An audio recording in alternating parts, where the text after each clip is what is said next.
আমাদের স্পষ্ট দাবি, গণহত্যার বিচার পূর্ব আওয়ামী লীগের সাংগঠনিক কার্যক্রম এবং নিবন্ধন স্থগিত ঘোষণা করতে হবে। এটি করতে তো কোনো সমস্যা নেই। সমস্যা আছে?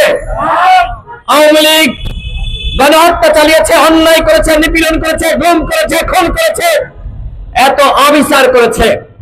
এরপরে এই পাপিষ্ট ফ্যাসিস্ট দল বাংলাদেশে কোনোভাবে রাজনীতি করতে পারে না।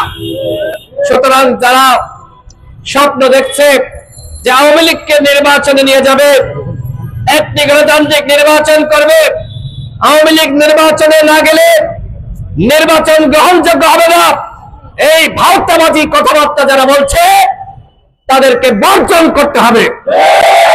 এরা যারা হোক না কেন, এরা হোক সরকারের লোক, হোক অন্য দলের লোক, আওয়ামী লীগের সাথে বাংলাদেশের জনগণ কোনো আপোষ করবে না। আওয়ামী লীগের সাথে এদেশের বিপ্লবী ছাত্র জনতা, শহীদ পরিবার, আহত যোদ্ধারা কোনো আপোষ করবে না। আর আওয়ামী লীগকে কিসের ক্ষমা? ওরা অপরাধ করেছে।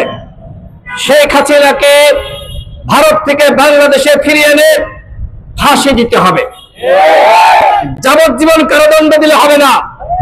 এত মানুষকে খুন করেছে, এত মানুষকে গুম করেছে, নিপীড়ন করেছে, গণহত্যার মাস্টারমাইন্ড শেখ হাসিনা, ওর কোনো ক্ষমা নাই। এখন আমরা দেখলাম বাংলাদেশের গণমাধ্যম প্রকাশ করছে সাবেক প্রধানমন্ত্রী শেখ হাসিনা তিনি ছাত্র সমাজের উদ্দেশ্যে বক্তব্য দিবেন। শেখ হাসিনা কি সাবেক প্রধানমন্ত্রী? শেখ হাসিনা ভোটচোর। শেখ হাসিনা কি?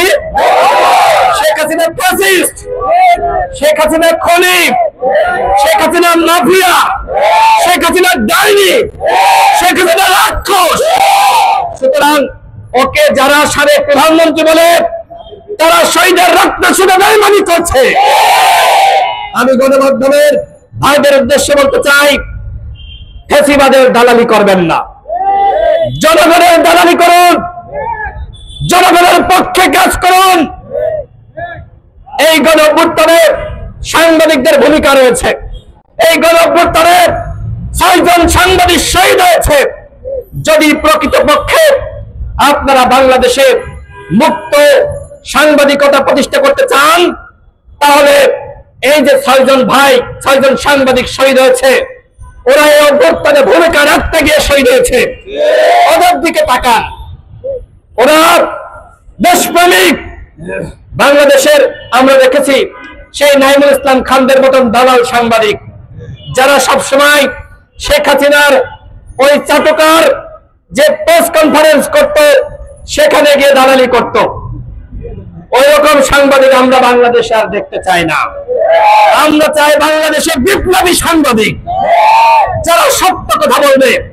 আমি অনেক টেলিভিশনের হাউসে টক শোতে যাই, সাংবাদিকরা আমাকে একে একে বলে, ভাই আগেও তো লিখতে পারি নাই, এখনো যে ঠিক মতো লিখতে পারছি সেরকম না। আমি সাংবাদিকদেরকে বলবো, কে আপনাদেরকে ভয় দেখায়? আমাদেরকে বলুন। সাংবাদিকদেরকে যে ভয় দেখাবে তাদেরকে গণ অধিকার পরিষদ প্রতিহত করবে। স্পষ্ট কথা। সাংবাদিকদের সাথে ফাত্তামি করবেন, তাদেরকে ভয় দেখাবেন, নিউজ ডিলিট করাবেন, তাদেরকে বলবেন যে এই সংবাদ প্রচার করো, আমাদের সংবাদ প্রকাশ করো, আমাদের লক্ষ্যে টকশোতে নিতে হবে।